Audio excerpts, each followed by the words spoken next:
নমস্কার বন্ধুরা, আমি শুভজিৎ। সবাইকে স্বাগত জানাই আমার ইউটিউব চ্যানেলে। আজ আপনাদের জন্য নিয়ে এসেছি কলকাতার এক ঐতিহাসিক স্থাপত্য, যার সঙ্গে জড়িয়ে আছে বাংলার নবজাগরণের অসংখ্য গল্প।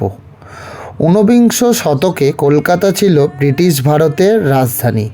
সেই সময় এই বেলগাছিয়া রাজবাড়ি ছিল ধনী জমিদার বা সংস্কারকদের আড্ডাস্থল।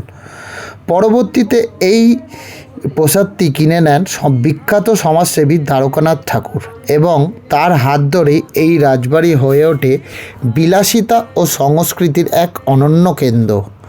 এই রাজবাড়ির স্থাপত্য ইউরোপীয় ও ভারতীয় শৈলীর এক অপূর্ব মিশ্রণ। সময়ের সাথে সাথে আজ অনেকটাই তা ক্ষয়প্রাপ্ত, তবুও এর ঐতিহাসিক গুরুত্ব মানুষকে কিন্তু আকর্ষণ করে। তো যে সকল মানুষ ইতিহাসপ্রেমী এবং ভারতবর্ষের ইতিহাস সম্পর্কে আগ্রহী, তারা কিন্তু একদিনের ছুটিতে ঘুরে যেতে পারেন এই বেলগাছিয়া রাজবাড়ি। ভেতরে ঢোকার অনুমতি নেই, তবুও এই স্থাপত্য কিন্তু মানুষের আকর্ষণের অন্যতম কেন্দ্র। তো আজকের মতো এতটুকুই, দেখা হচ্ছে পরের ভিডিওতে।